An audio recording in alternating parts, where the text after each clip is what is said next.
नमस्कारम। आज मैं आपको बताऊंगा एक हिमालयन हर्ब के बारे में, जड़ी बूटी के बारे में, जो कि हिमालय के पर्वतों में 4000-5000 फीट की ऊंचाई पर पाई जाती है और ये भारत, भूटान, नेपाल, तिब्बत इन पहाड़ियों पे बहुत ज़्यादा उपलब्ध है। इसका नाम है यारसा गुम्बा। यारसा गुम्बा दरअसल ये ताकत की दवाई भी है और ये फेफड़ों के रोग, सांस, दमा या यूं कहूँ कि कैंसर से लड़ने के लिए काम आती है। इसकी भनक आयुर्वेद की, चलो ये औषधि है, या यूं कहें कि ये हमारी प्रकृति की दी हुई एक दात कह लो, नेचर की चीज़ कह लो, वो तो है। लेकिन इसकी खबर ज्यों-ज्यों सबको लगती जा रही है, जो भी इसके बारे में जान रहा है, पढ़ रहा है, रिसर्च कर रहा है, तो इसकी दीवानगी सब में बढ़ती जा रही है और पागलपन सा छा रहा है। आपको मैं इस बारे में जब जैसे जैसे बताऊंगा आप हैरान भी होंगे और आपको बड़ा अलग सा फील होगा कि ये क्या है। दरअसल ज़्यादातर इसे लोग सेक्सुअल पावर के लिए यूज़ करते हैं, ताकत बढ़ाने के लिए, और इसको गलत प्रयोग ज़्यादा करते हैं।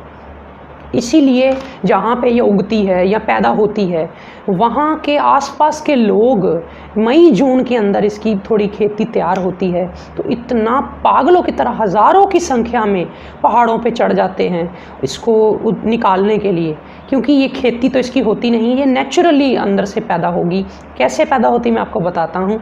एक कीड़ा होता है कैटरपिलर फंग नाम का। कैटरपिलर हम कहते हैं जैसे एक लार्वा, जैसे रेशम का कीड़ा होता है, ठीक ऐसा ये कीड़ा होता है।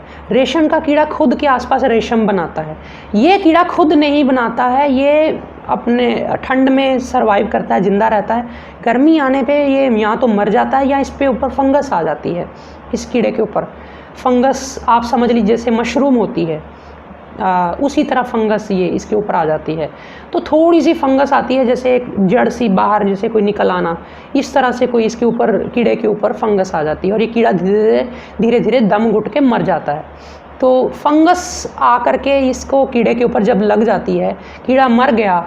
अब ये जो ये कीड़े समेत जो ये फंगस है, इसको यारसा गुम्बा कह देते हैं। कई लोग हिमालयन व्याघ्रा कह देते हैं। दरअसल इसका नाम जो है वो साइंटिफिक नेम जो है वो है कॉर्डिसेप सिनेंसिस। कॉर्डिसेप सिनेंसिस जो है ये इसका साइंटिफिक नेम है। इसी तरह की कई प्रजातियां, 140 के आसपास और प्रजातियां हैं, थोड़ी बहुत डिफरेंट। उसमें कॉर्डिसेप मिलिटैरिस भी आती है, वो अलग चीज़ है, वो कीड़े पे नहीं उगती, वो यूं ही फंगस उगता है। वो भी कुछ मिला जुला ही इसमें प्रयोग होता है और उसको तो लोग घर में या अपनी लेबोरेटरीज़ में भी तैयार कर रहे हैं। उसके खेत घर में रूम के अंदर उसको पैदा कर रहे हैं। लाखों रुपए में बिकती हैं ये चीज़ें, क्योंकि इसका दाम इस समय में मेरे ख्याल से 60-70 लाख रुपए किलो के आसपास है, ज़्यादा ही होगा। और इस इंडिया में तो ये बैन भी है कि आप इसको खरीद फरोख्त या इसकी स्मगलिंग वगैरह ऐसा नहीं कर सकते हैं। औषधियों में लाइसेंस के थ्रू ही ये सेल होती है। तो ये यारसा गुम्बा जो है, आपने देखा होगा लोग बड़े दावे करते हैं ये आपको ताकत शक्ति दे देगी दवाई, उसमें कई बार ये लोग प्रयोग करते हैं। और वैसे इसका जो प्रयोग कई बार ऐसा स्टडीज़ में पाया गया है कि ये कैंसर को रोकती है, दर्द को रोकती है कैंसर के पेशेंट की, या यूं कह लें कि ये फेफड़ों की बीमारियां, जिसको हम कह देते हैं क्रॉनिक ऑब्स्ट्रक्टिव जो पुल्मोनरी डिसऑर्डर होता है, जिसमें फेफड़े सांस नहीं ले पाते, उसमें इसको दे करके लोगों ने, डॉक्टरों ने देखा तो उसमें बड़े अच्छे रिजल्ट्स आए। अब आपको एक चीज़ और बताता हूँ कि है तो ये जो हर्ब जो या जो भी कह लो, ये फंगस में आती है, फंगस की या फैमिली में रहती है। लेकिन जैसे जैसे इसकी भनक बाहर के साइंटिस्ट को या एलोपैथ में वाले लोगों को भी पता लग रहा है, वो भी इसके पीछे दौड़ रहे हैं इसको पाने के लिए। जाहिर सी बात है, फिर डिमांड बढ़ेगी तो चीज़ के लिए लोग दौड़ लगाएंगे।